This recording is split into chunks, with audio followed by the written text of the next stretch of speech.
რუსთავში ახალი საზოგადოებრივი სივრცის მოწყობა კიდევ ორ მისამართზე იწყება ნიკოლაძის ქუჩაზე ძველი სპორტული მოედანი განახლდება. მოიწყობა ბავშვთა გასართობის სივრცეები, ასევე საპარკინგო ზონები.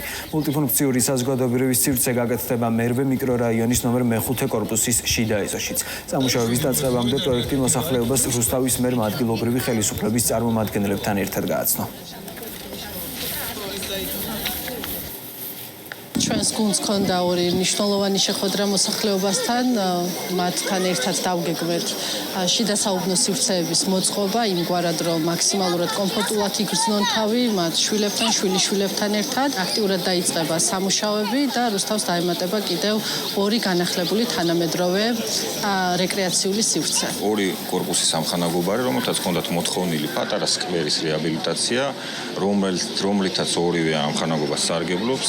მათ გამოიჩინეს ინიციატივა მოაწეს რიგონეს ეზო. მერია წამოვიდა შემხედრ ნაბიჯზე და დაიგეგმა შეთანხმდა ამხანაგობის წევრებთან ერთად პროექტი. გვინდოდა რომ ბავშვებს უფრო კარგი და კეთილმოწყობილი სკვერი ქონოდათ. მხოლოდ ბავშვებს არა, ჩვენს დიდებს ძალიან მალე მოხდა რეაგირება, შეგვპირდნენ გაკეთებას და ველოდებით.